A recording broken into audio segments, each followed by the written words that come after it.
Welcome back to our discussion, Keeping Teams Together While Working Far Apart, sponsored by Thundercat Technology and Riverbed here on Federal News Network.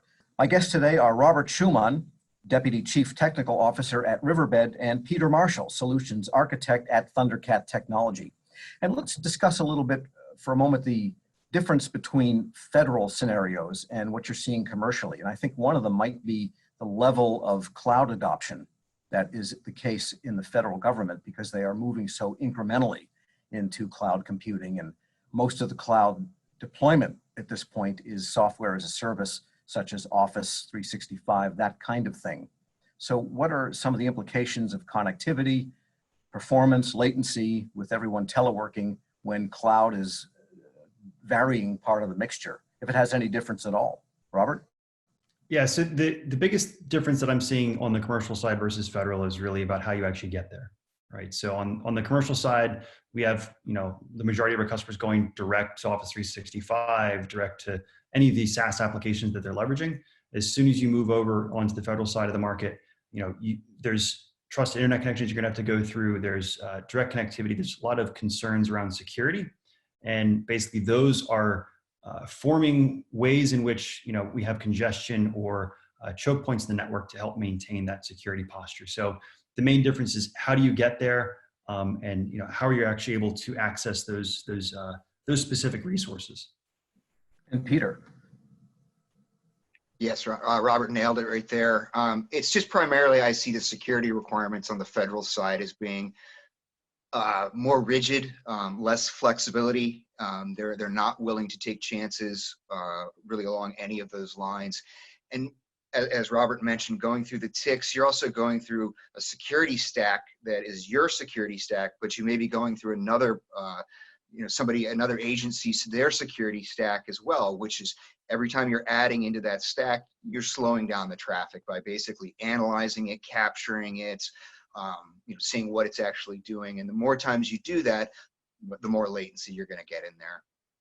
Yeah, and I think the Homeland Security Department is aware of that, because they have discussed a directive forthcoming to last for the rest of the year on, we don't know what the details are, on changing some of the architectures or the approaches to this teleworking such that even with TIC in place, and that's pretty much a requirement for federal agencies, some of the latency, some of the issues we've discussed, lost packets, would not be so much of an issue for teleworking.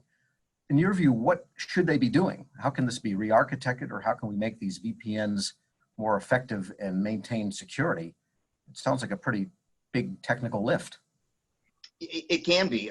One thing I would say is let's not back off on the security piece, because that's something that's obviously very important to us as citizens and whatnot, our private information and whatnot. But I found that in many instances, one of the best things is really having visibility into the traffic, being able to really look at it and say, well, what is all this really? I mean, I know this pipe is really fast and it's really full, but let's be honest, what is on that pipe? What percentage of it is legitimate traffic? What percentage of it may be, secondary or tertiary traffic?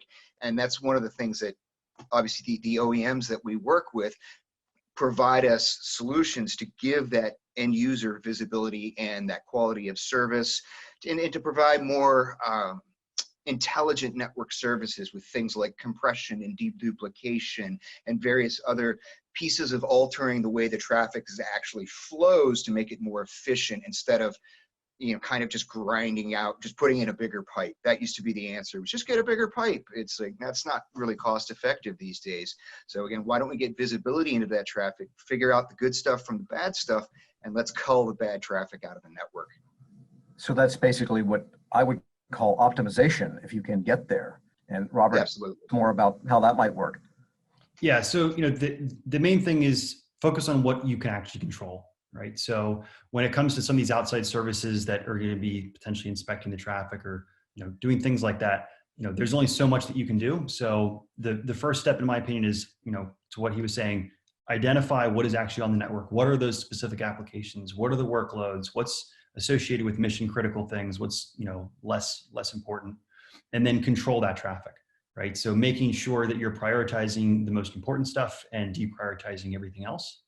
And then where there's portions of the network that you can apply different technologies around optimizations, things like that. So Riverbed has a number of solutions in that area.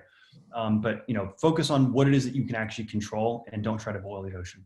And take those incremental steps to add one piece to make things a little bit better, and just keep layering that on, and not look for I can put one thing in that's going to solve all my problems, because that's never going to happen. Sure, and I just wanted to just pull on this thread one more time. We've been talking about the VPN model. Is that pretty much the only model there is for remote connectivity that agencies are deploying? Does anybody have direct connections to their house, the secretaries, and does that really matter? Yeah, it's basically only going to be VPN. There's probably some folks in the government that have some sort of direct connectivity to their home, but I imagine there's probably just a couple of those people out there. Everybody else is going to be connecting over VPN, or they're going to be using something that looks essentially exactly like a VPN. And that's where the choke points are going to exist. Okay, so then we have the challenge of cybersecurity and performance. And so the answer is optimization. And then maybe in the next segment, let's talk about some of the details of how do you optimize and how to get there so that you're making the best uses of the resources that you have. And on that note, we will take a short break. My guests today are Peter Marshall, Solutions Architect at Thundercat Technology, Robert Schumann, Deputy Chief Technical Officer at Riverbed, and I'm your moderator, Tom Temin, on this discussion, Keeping Teams Together While Staying Far Apart, sponsored by Thundercat Technology and Riverbed here on Federal News Network.